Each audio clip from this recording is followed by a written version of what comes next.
Welcome to the Apex Racing TV Weekly Roundup podcast, your surefire way of keeping up to date with all of Apex Racing TV's broadcasted series.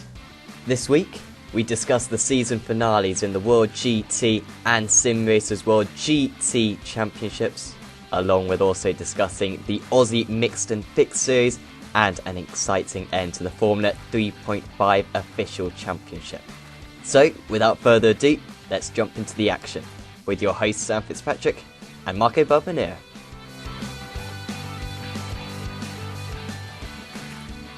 Hello Marco, welcome back to episode 2 of the Apex Racing TV Weekly Roundup podcast. And of course, another fantastic week of Apex Racing TV action and lots of news in iRacing as well. There'll be plenty to talk about today. Absolutely. Hello everyone. Hello Sam. Great to be back, and let's get the show rolling. Yes, so today we'll be talking about a couple of season finales. So we had the season finale in the World GT Championship and the SimRacersWorld GT Championship as well. We'll also talk about the Aussie Mixed and Fixed GT Series and the Formula 3.5 Championship. And we'll also talk a little bit about iRacing and Apex Racing League as well. But first up, Marco, we'll talk about the World GT Championship, the final round of the season. In the end, it was hosted at Watkins Glen. A fantastic first race for Texans Pitstone Motorsport with a 1-2, Palmer in third place. But really, the day belonged to Keith Camilleri, who managed to take his first ever title in the series. Absolutely. Well, it was nice for the series to be back at Watkins Glen with, I'd say, better results than the last time. If you remember, we had some issues, including a ghost car destroying the field, if you remember. And I also Very remember, meme-worthy, that race. yeah, I also remember poor Ben Gregory finding himself in outer space in another wreck later that day. But no, I mean, I've always been fascinated by Camilleri because it's not a name you see a lot, at least as far as I'm concerned, outside of World GT. But he's really found his place and his space this season. And I think in the end it was a tough fight with the other drivers.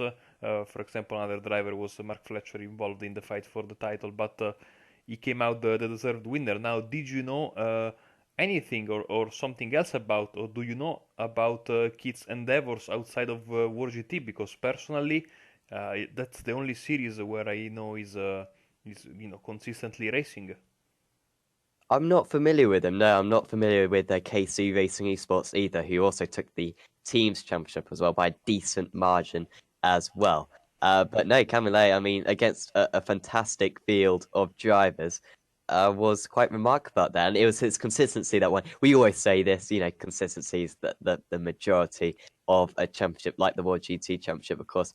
3 20-minute rounds, a couple of reverse grids. So if you can just score consistent points, then it can work very well for you. But of course, in race 1, we had, I believe it was Bibby and then Evdoka in the top 2, Palmer in third, and had a little bit of controversy with, I say controversy, it was just a little bit of an innocent mistake with Fenku half spinning into Mark Fletcher, who was challenging Camilleri for the title. He was kind of the closest rival, but in the end, really couldn't mount too much of a challenge. In race 2, Richard Warmingham started on pole, and in the end, he finished in second place. It was actually Christian Rose who won out ahead of Harris in third place.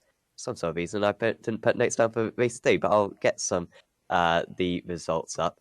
But in the end, Camilleri, Fletcher, and Evdoka at the top of the title. KC Racing Esports, Texans Pitstone Motorsport, and Radicals Online Motor, the top teams, with Team Mad finishing top of the Pro-Am standings. It was a long season, Marco. It was about 6 months. It feels like an absolute age ago that it started off. But just another brilliant season put on by the World GT organisers, and it's really one of the biggest leagues in all of iRacing. It really caught onto quite a unique format with the reverse grids. On Apex Racing 2, we were really glad to continue showing it. Yeah, it was, I think, one of the two original series for us on the iRacing Esports Network, and it certainly is the premier iRacing Monday Night League nowadays. Knowing that there are plenty of beautiful leagues on Monday nights, including one I would love to take part in, but sadly I can't because I'm Italian, the Monday night UK and Ireland skippies, and also because most of the Monday nights I'm working now, so it's. Uh, but yeah, I mean, World GT has taken. The format is great because we are used to see these cars in long races, in endurance races, and granted, the season has a couple of them sprinkled throughout the calendar, but mostly it is this sprint format, which I think. It's not not a surprise, or well, it is a surprise, but it's not unheard of. People are a bit concerned about the new series that is coming on iRacing, the official BMW Sprint Series, coming in a couple of weeks. That will be 12 minutes, which is yeah, very sprint with the GT car. But World GT proved that you can do it. Of course, you need to have some great drivers at end, great respect for each other. Is that going to work in a D class fixed series on free tracks? I don't know. But in War GT, it worked beautifully, and I cannot wait for next season as well. Definitely. I'm just looking up basically. Apologies that I didn't know it originally because I did watch it. I just didn't note down who the top three were. And it was a really nice podium actually to round off the season. And I can't think of a much nicer podium to have out there. So Jake Blackhall won out, and anyone who's familiar with Jake Blackhall racing in I believe he still races in the ARLTC Championship and also the World GT, based down under. And so his Hmm. ping isn't particularly good, and he gets involved in a lot of collisions, which the majority of the time are not his fault. But he managed to win out, and he's a really quick driver for CQI GT Racing. And I think that was his first win of the season. So it was really nice that he won out. Then behind that was Ben Palmer and Chaz Jacot. Of Yeah. course, Ben Palmer, real life driver, and Chaz Jacot, a sponsor basically on his car, works quite tightly with Ben. So that was second and third. So really nice podium. Well done, guys. I don't know if that was orchestrated or not, but no, that's a very good way to end out the season I don't there. want The to champion. say anything bad about Chaz, but if he can manage to train hard like he's doing and get on the podium, so can I. And therefore, after reading his post on Monday night, I declare open my new campaign of Marco gets good at iRacing, which is I will need to get to 2500 iRating in both road and oval before the end of the year. So Ho ho, okie doke. We keep tuned. Although you're putting yourself down, Marco, I don't think Chaz has won Seeping 12 hours. yes, Um, yes, you're absolutely right, and soon to be added the Daytona Crown to that resume for myself, incoming in January. So yeah, we are a very, absolutely. very hard-working team, me and Alessandro Dalle Donne, because we still don't know if we are going to race in Suzuka in this Sunday. Sunday, we are recording on the 24th of November. There should be the VRS enduro race later today. We still don't know if we are going to. We are going to keep the competition on their toes. Absolutely. They'll be on tenterhooks, I'm sure, on whether or not you'll take the grid for that one. So that was the World GT Championship. Next season should start in January. They're about 6 month series, so there's really not a whole lot of leeway for them to have a break. So expected back in early January. Don't think there's going to be massive changes, Marco. I mean, what's there to change? I guess the enduro rounds, they've made a couple of modifications to them over the seasons. Opened it up to 2 hours at one point, then dropped it back down to 1 hour 30 this season. But we're kind of finding with this and the Year of the Eight Supercar series and the Sim Race as well, how they've got so many series in the books already and they're so popular that there's if it's not broke, don't fix it. And these series are kind of maintaining their rule set at the moment. Yes. They should tell that to George Lucas, given the way he has been toying over the years with his fantastic movies. But yeah, I mean, the format works. The changes have been for the good. When mistakes are made, they are recognized. The World F3, sadly, not completely because of their fault, was not a big success. I still maintain that iRacing gave us two fantastic cars in the F3 and the F3.5, and then 2 weeks later killed them by announcing the World Championship would have been done with the Porsche Cup car. If you notice, because at that time, two series just started, the World F3 and our own F3.5 championship. And after iRacing made that announcements, the participation died straight away for the two series, for the two leagues, who sadly met their demise at the end of the year. Now they are on a bit of a revival. We'll talk later about the Formula 3.5 on Saturday, and of course F3 now has that very enjoyable for bad drivers like me sprint series that will be, like I said, mimicked by the BMW series in season 1 2020, which has great participation. It's fantastic for pickup races, which I think something that iRacing, I'm sorry for the purists out there, iRacing needs to market himself both to the guys who want to be like Gregor Huttu and also to the guys like myself who want to just you know race in a quote unquote pickup way, come into the race, do something else. And these quick fire series, 10 12 15-minute races like the Ferrari fixed, for example, also, and the MX5 series for that matter, are great if you don't have if you want to use iRacing as a game, can I say. Oh, how dare you say that? You will be shunned. I imagine you probably won't be able to open your accounts now, to be honest. They are always watching.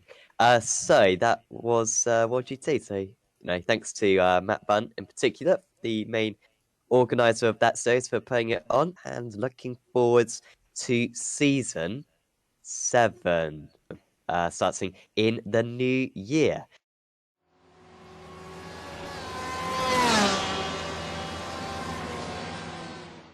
So next up, we will have a chat about the Aussie Mixed and Fixed series. Now, I got a bit confused about this. So I started watching the Motegi round from about 2 weeks ago. And then I realized that that was about 2 weeks ago. And then I had to watch the Montreal one, and then there was one this morning. So I've watched about 3 of them. So I'll just go through some of my notes for this. So in race 1, at least at Motegi, Craig Gardner won, but only by about half a second. It was very close between him and Wallace and Morris out there for a race on Oz.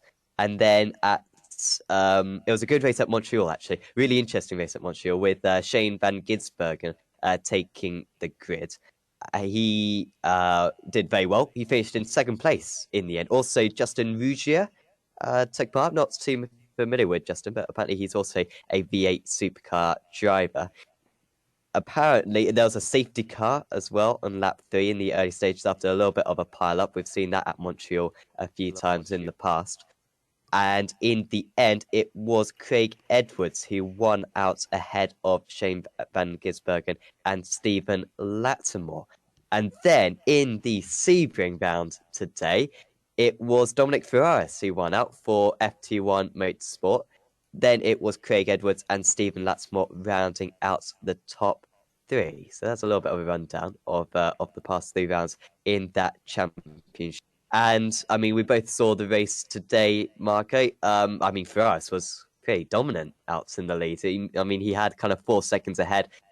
Doesn't do all the rounds, but I do know that FT1 Motorsport have some pretty nice setups up their sleeve, and there's a few rounds of the season where they can absolutely nail it. I think that circuit, also Le Mans as well, where they can absolutely really take it to the other drivers. And Ferraris was quite comfortable out in the lead against the drivers who are fighting for the championship.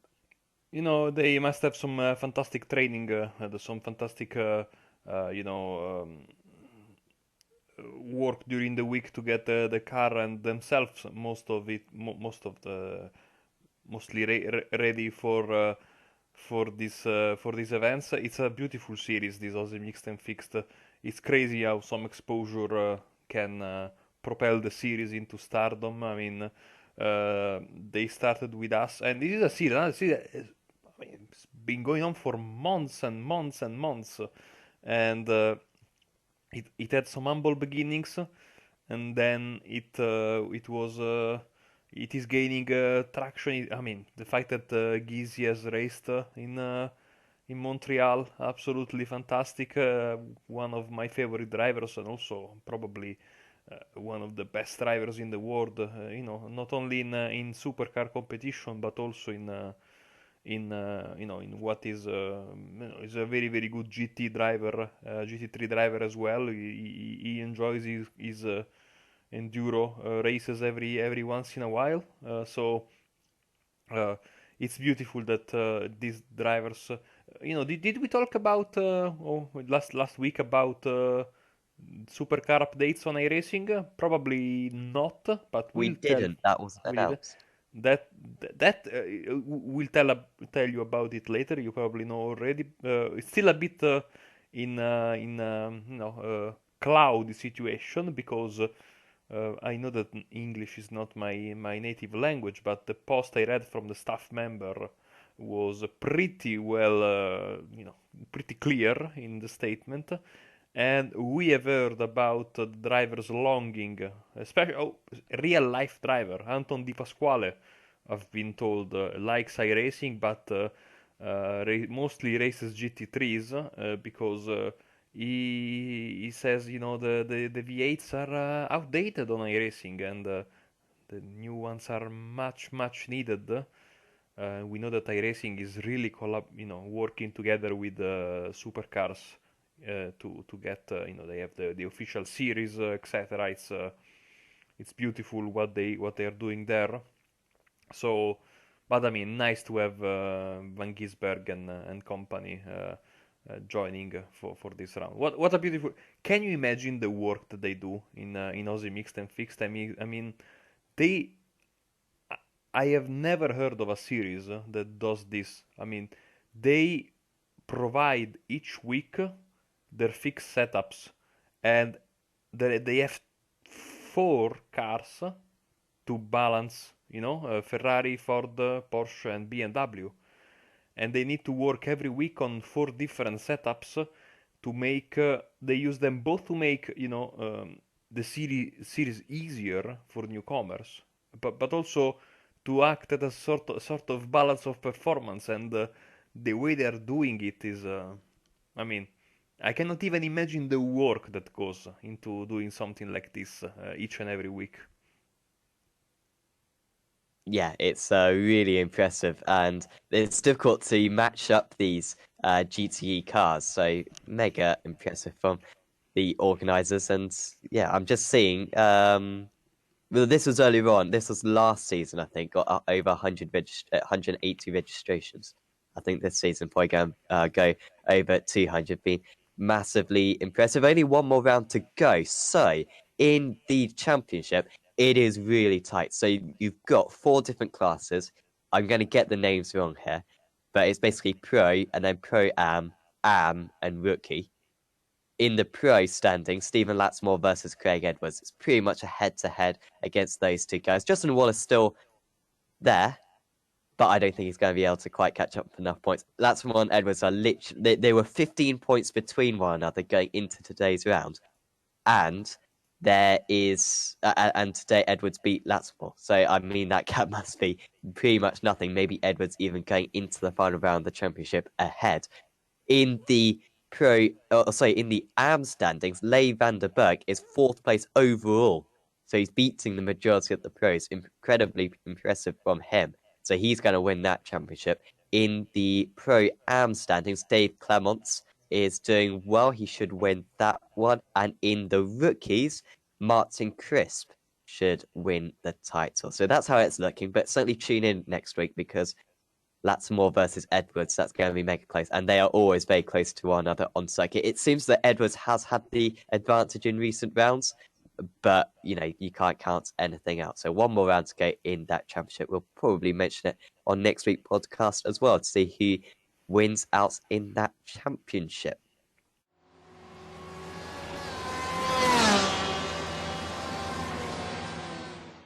And so we will go on to the iRacing news and the Apex Racing League news, Marco. And, well, we'll jump straight into what you were mentioning before, the V8 supercars pretty much being announced. Of course, there's been some screenshots released of the cars, and you saw that post that one of the developers posted the other day, mentioning how I'm the V8 finding it for supercars will you be coming into this. again. So wish me luck So, because I'm looking for the post again as we speak. Wish me luck because you know aha, how I iRacing did. forums, are working, and or how iRacing forums are not working. It's Yes. but yeah, go ahead and in the meantime I will work in the background. Awesome. Well, yeah, the forums aren't the best thing in the world. You see, we're giving some positivity and some negativity simultaneously. But yeah, the V8 Found Supercars it. pretty much announced. Well done, Marco, and was confirmed by one of the developers for this season. So, what did hmm it say, Marco? I agree with you. It was quite clear cut. I mean, there was a post on the forums complaining about the usual stupid post on the forums done by sadly a fellow countryman of mine. We have this very bad. Sam, you have to know when I do a lot of podcasting in my spare time, and I'm known for being very outspoken on certain topics, which might surprise you because usually when I do commentary, it's the opposite, no?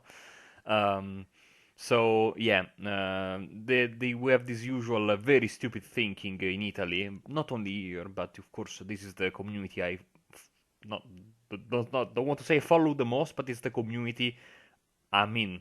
So I like it or not, I have to um, interact a lot with, also now I'm doing some stuff in Italian as well, no?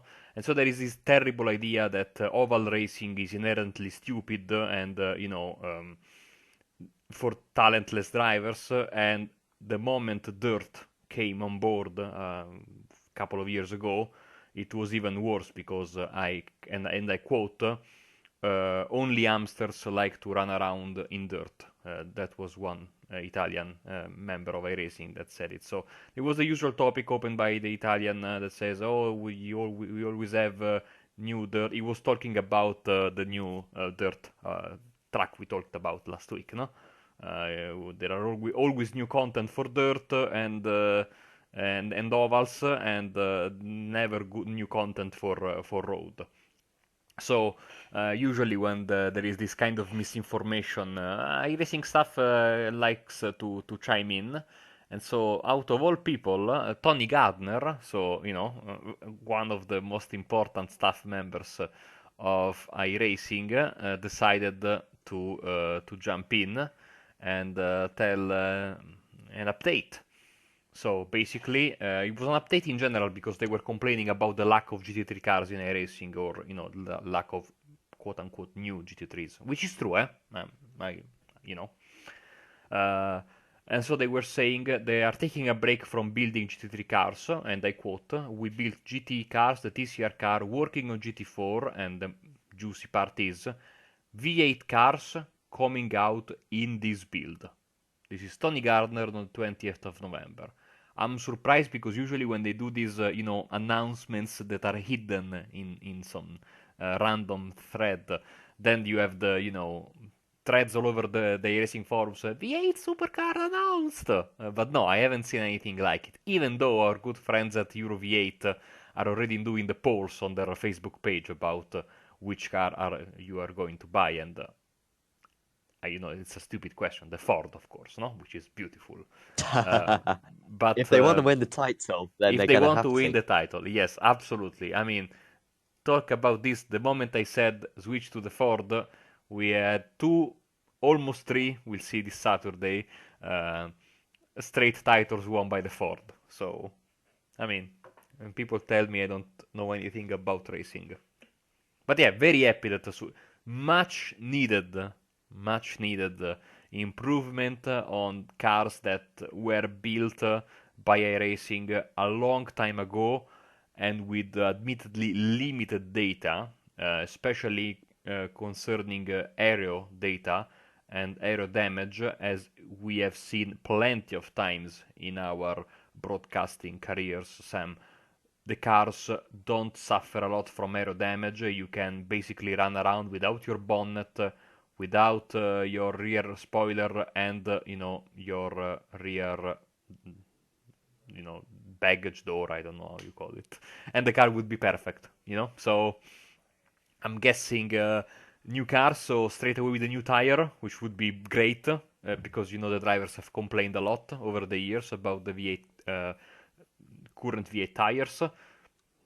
New damage model possibly, I don't know, or maybe they will go the TCR route, so keep the beta testing on the Skippy, and then when it's done, apply it to these cars, but have it ready already for the V8 and the TCR like it is right now. And I mean, absolutely cannot wait. And even though, Sam, let me tell you something, I'm a bit surprised that they are doing all this beta testing for the new damage model on the Skippy, and we are getting a new Skippy in 2 weeks' time. I'm so excited. Yeah, absolutely, completely reworks. By the way, just a word on that V8 Supercar damage model. I mean, I seriously hope we have got the new damage model because we don't want another season like the TCR where they haven't designed it for the old damage model and it's just indestructible for Yes, it 12 is a weeks. So tank. hopefully, I mean, there's a lot of crashes in V8 supercars. We cannot afford them just to be limbering around so after a 200-mile-an-hour smash into a concrete barrier. So hopefully we'll see the new damage model. But you're absolutely right. New Skippy coming, a car that I've never really got involved with too much, but How dare you? it will be. I think it's a good car for any beginners, of course. And it's quite simple for iRacing to model. It should really be one of the best cars in iRacing, I guess, one of the most realistic, just because I mean, I wouldn't be surprised if they actually own one over there, and they've got quite good links with the Skip Barber series. And yeah, I imagine you're very pleased about that coming to the service. And I mean, was the old Skippy broken at all, or what changes do you expect to see from it? I mean, the problem with the Skippy is that I think it was the first car they ever modeled. I actually am so old that I can remember the 2003, 2004. I mean, it gave me some tears to my eyes because they showed in the video for the new Lime Rock and the new Skippy, they showed those very early videos of iRacing, and I remember being, 14, 15 years old, still in love with NASCAR 2003 and still crying about the demise of Papyrus Racing. I remember these videos of the Skippy running around Lime Rock and thinking, man, I will never be able to afford this. There was already talk about that it would be subscription based and you had to buy the content. And but I mean, I the Skippy and Lime Rock are that old. I mean, one of the first pieces of content that were ever scanned and ever created. Speaking of the Skippy, basically they are going to rework. From my understanding, is that the physics will stay the same, but of course they will rework the model, a new and improved polygon count, more polished. Some details on the car are beautiful. I've seen from the previews.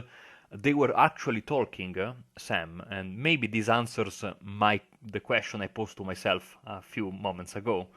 I remember a few months ago there was a post by John Henry, the main financial backer of iRacing, owner of the Red Sox and Liverpool FC, which I also beat in a race in week 13 with the Skippy at Barcelona, might I add.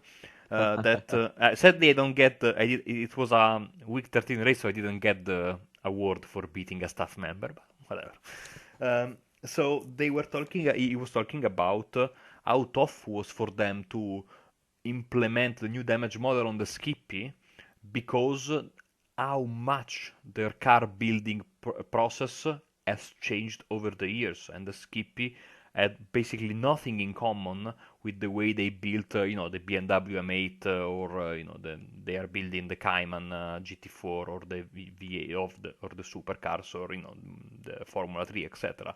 So maybe this was needed also to uh, make their work on the new damage model quicker. And now this, of course, has got some members of the community, of the skip barber community concerned. I have a long-standing beef with the way the skip barber series is organized on iRacing. The community leaders, which have been the same for since I first jumped on iRacing. I mean, the skip barber was my first foray into road course racing ever in sim racing ever. I'm an oval guy, as you know.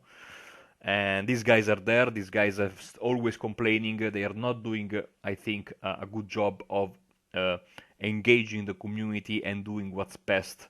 I know that they don't do it in bad faith. They do it in good faith.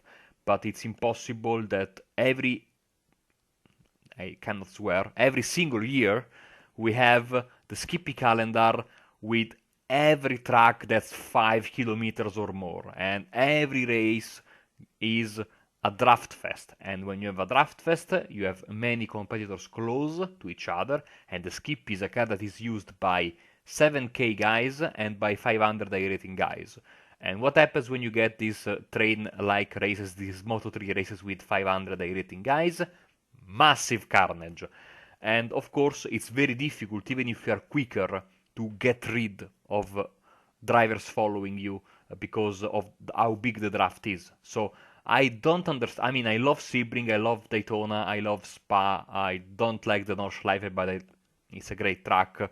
I love these fantastic tracks there, but they are too big, and I don't get why we don't race the skippies in more of like the Formula Sprint series. I don't say that it needs to be all sprint circuits because it would be boring, but if in a calendar, I mean, want me to go through the Skip Barber calendar of this season? It is mind-boggling. I mean, I will go through the calendar very quickly, and I say this because now they are complaining about.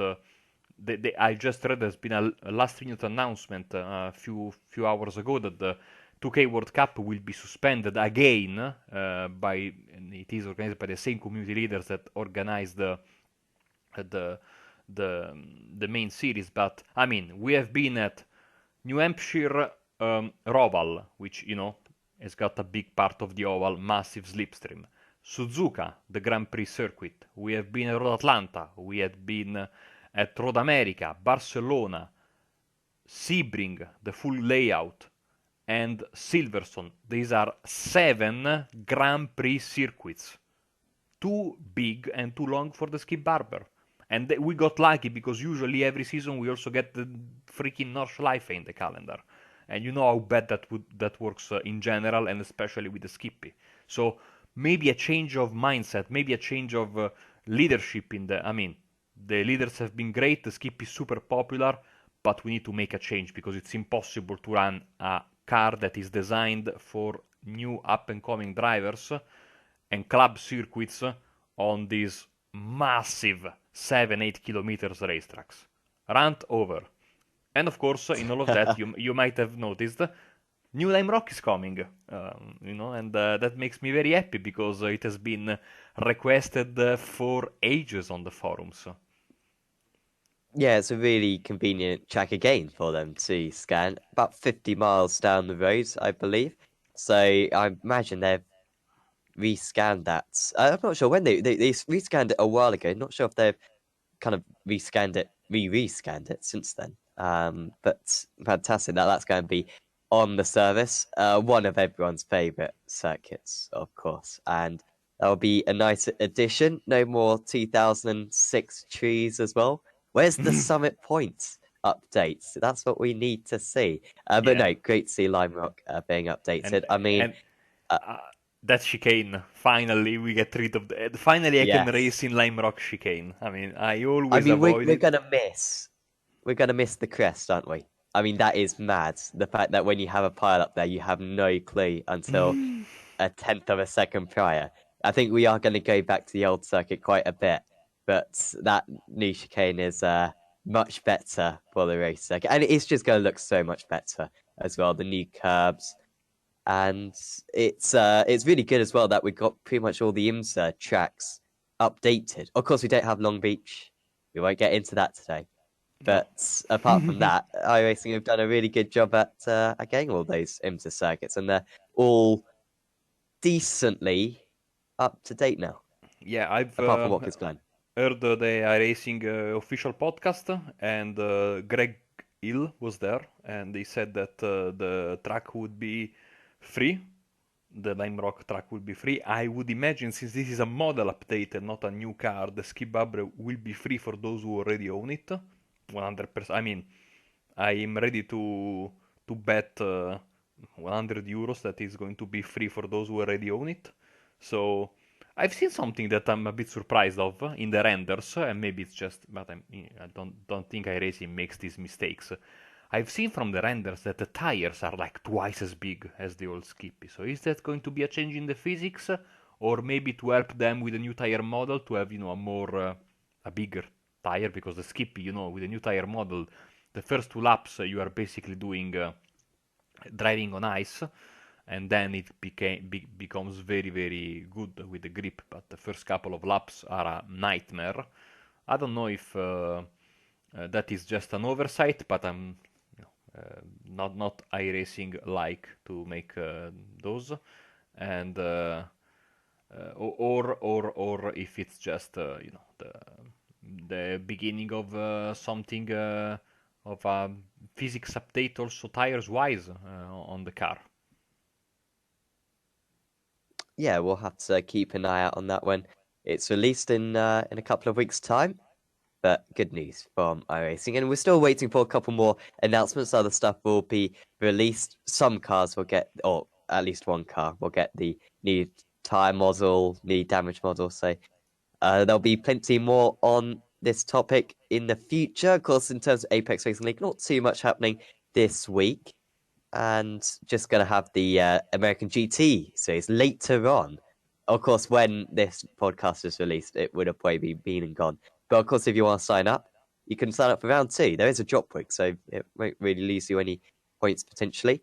And I'll post that sign up link in the description. And also, you can check out our Facebook page as well for some more details on it. But Marco, it's been pretty good, the sign ups. 60 entries now, 35 GTEs, 25 GT3s at Road America this week. So I think a decent place to start it off, because Road America, a decent amount of run-off areas. It's not usually too much of a carnage circuit, and nice and long, so there shouldn't be too much lapping.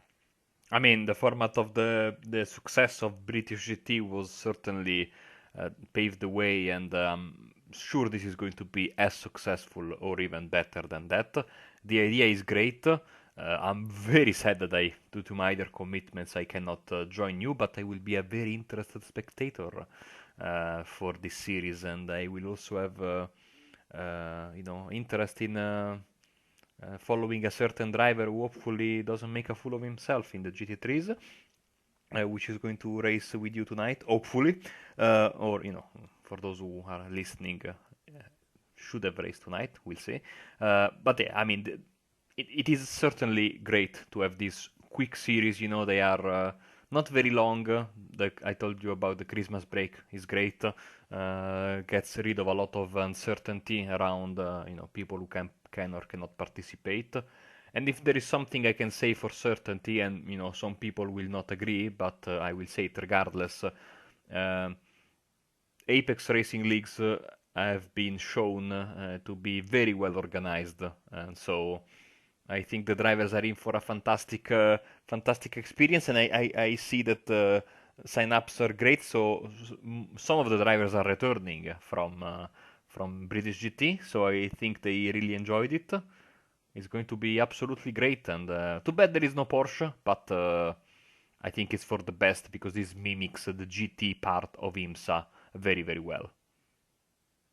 Definitely. It'll be cool as well to see some of the drivers who we haven't seen on the same circuit before go at battle. So Martin van Liesnoord is going to be going up against Mark Fletcher, which personally I can't wait to see. Good to see these kind of series kind of mixing with one another. So it will be a fantastic comparison there.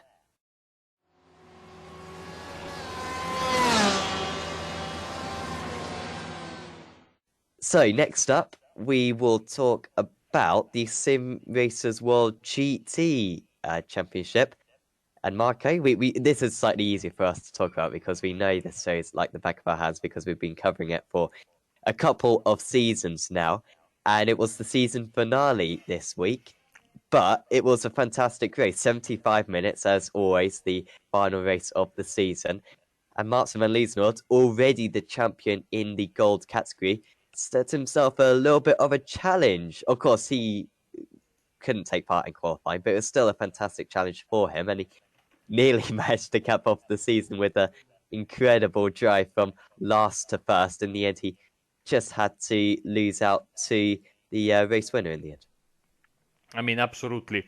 Uh, Also, earlier in the week, I think yesterday or a couple of days ago, it was the anniversary of our first ever broadcast of the series in Spa Francorchamps. I'm actually looking through that, and I of course cannot find it as per usual, but it was a series that we loved to broadcast for that single round way back when, and now of course it has become a staple of uh, of Apex Racing TV, and of course the Wednesday night uh, race that we do on the iRacing Esports Network. So Van Loosenord, yes, he was absolutely fantastic all season long, and he set himself up for a challenge, like you said.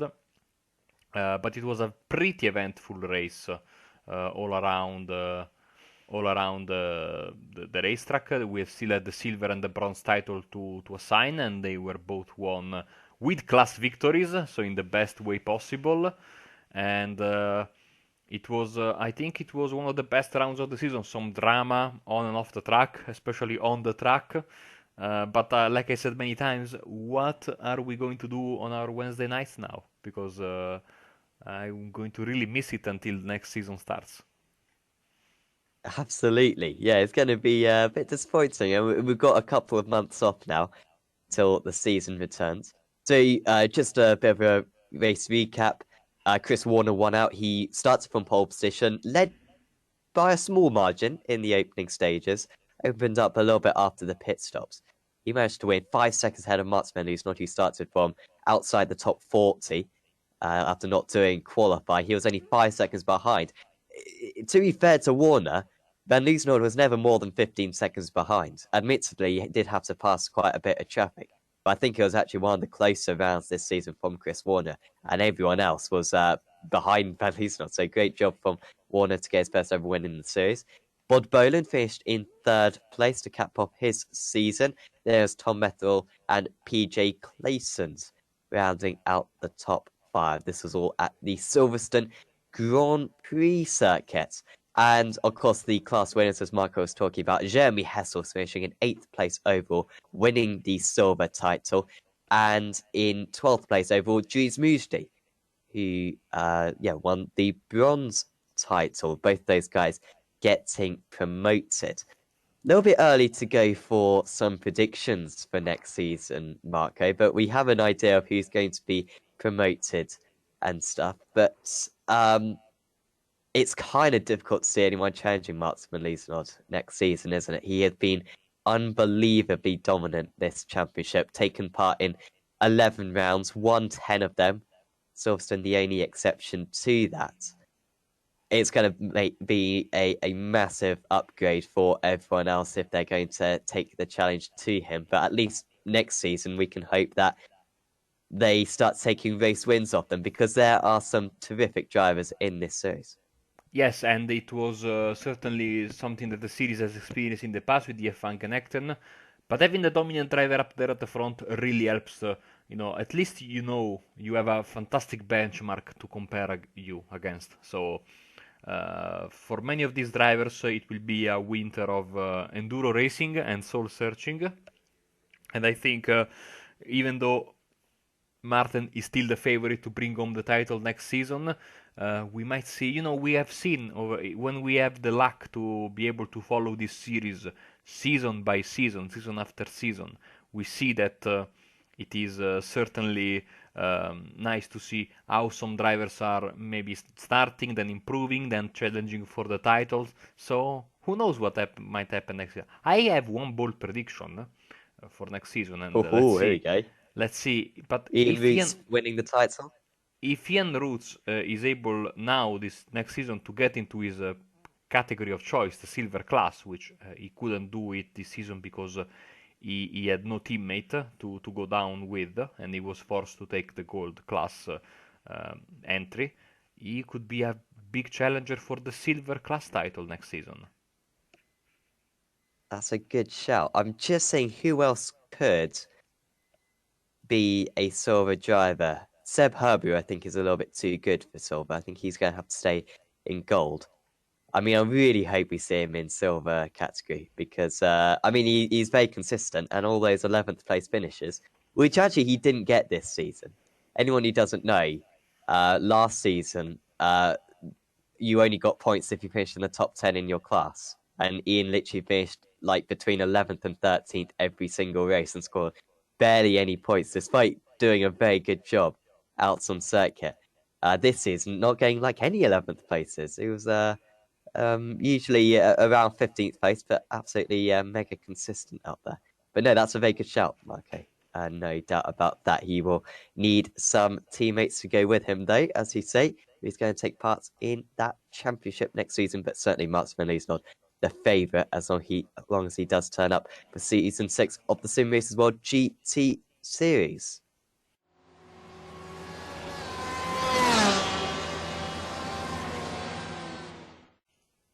So, finally, we will talk about the Formula 3.5 Championship, our official series for this podcast. And Marco, you saw a little bit of it. I commentated on it at Indianapolis. Not everyone's favourite circuit, so I managed to get a little bit of a camera pack up right before the broadcast, and thank God for that because the TV1 cams normally are not great for that circuit.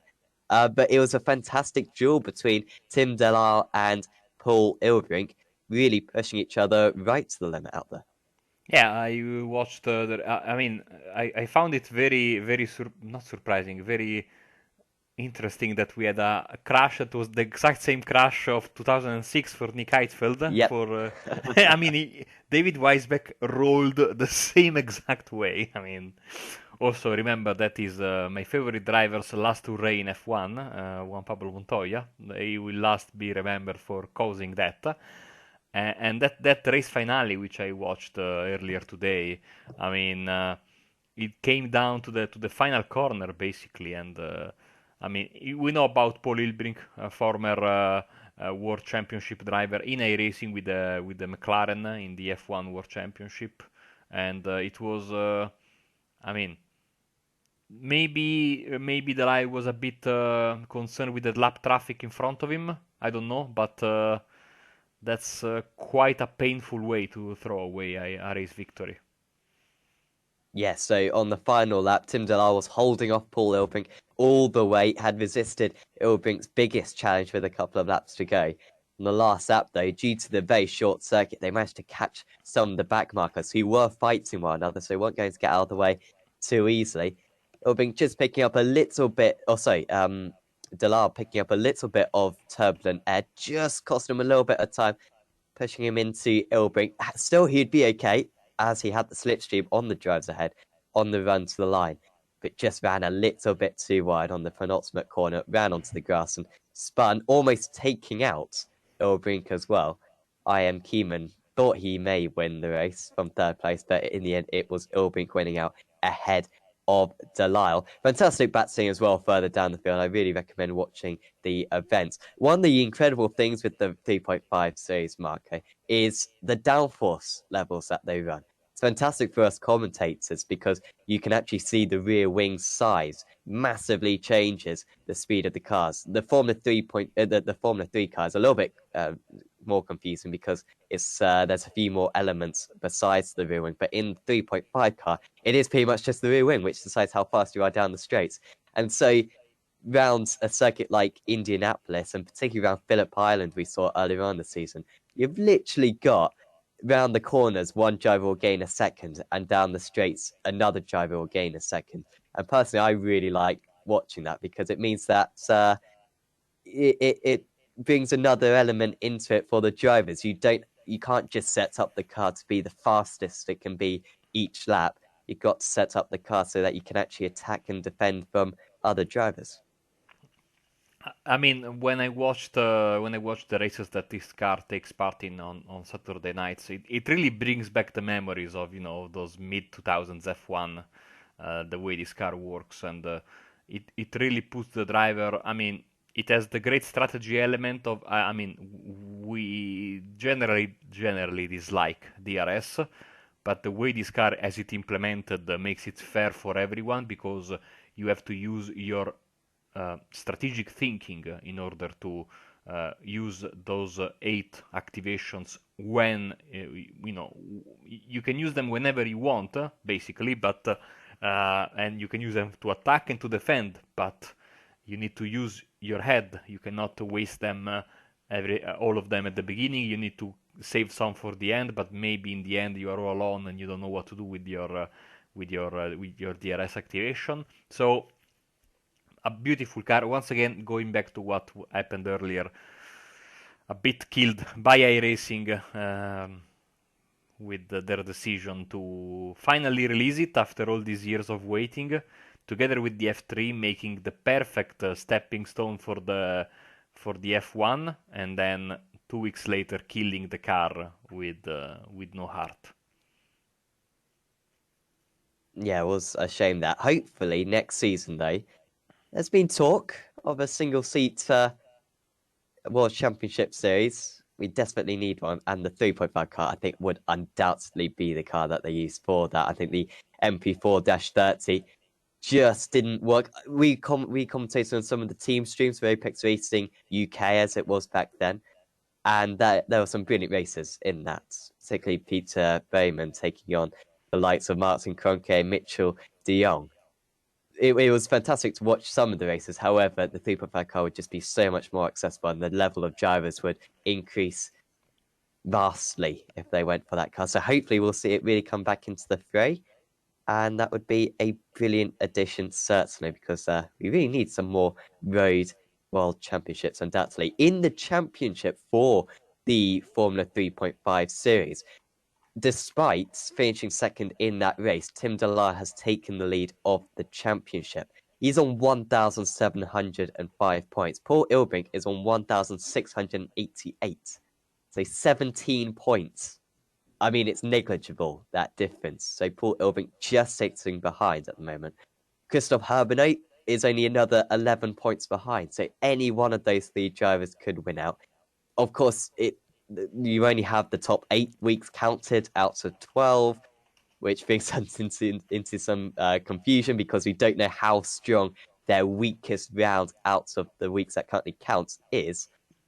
So it really could go either way at the moment. We will keep an eye on it on next week. You can catch all the action for the season finale of that championship next Saturday at 8 o'clock GMT in the evening, of course. So Marco, that's pretty much rounds us off for this podcast, but I asked you this last week.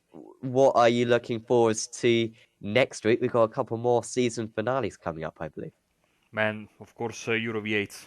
I cannot wait for it to come to the climax this season. It will be great. It will be in Silverstone with a traditional race, season-ending super sprint event. And of course, on a more personal note, the day before that, I mean, then we'll have like you were saying, basically as soon as the Euro V8s are over, the season finale for the Formula 3.5. The day before will be the season finale of IndyCar, and that will be, of course, as it was tradition in the past, in real life from Auto Club Speedway. And also we'll have the season finale of IMSA Oceanic SOF. It will be on Tuesday morning. The season finale of Aussie Mixed and Fixed. Lots and lots of season finales coming around, and then week 13, of course, the worst week of the season. But it's what I call the Football Manager week usually. And then back to it. It's going to be 2020, so already time to get that champagne ready. Yes. Will be brilliant to start the new season. So changes, of course, as we've already talked about, and should give iRacing a new lease of life, of course, as all these builds do, of course. Also, the BSR MX-5s, the season finale of that, coming next week on Tuesday. And that is, we've been talking about some long series. That is the longest series. I'm pretty sure it's been going on since about January. So, epic championship, that. It's still pretty close in the championship. I believe Jason Cooper leading the way with 1 round to go. You can catch that on the iRacing eSports Network. And of course, in terms of week 13, we'll probably host via Apex Racing League some fun events. So I'll post down the Discord for our Apex Racing League. I'll post the link for our Apex Racing League Discord, and you can maybe submit some of your ideas for what would be a cool week 13 event. I've got one in mind. I haven't quite got round to properly implementing it yet, but it would be fantastic to see what your views on that are. But I think we will round up for now. So from me and from Marco, we'll say goodbye and we'll see you next week.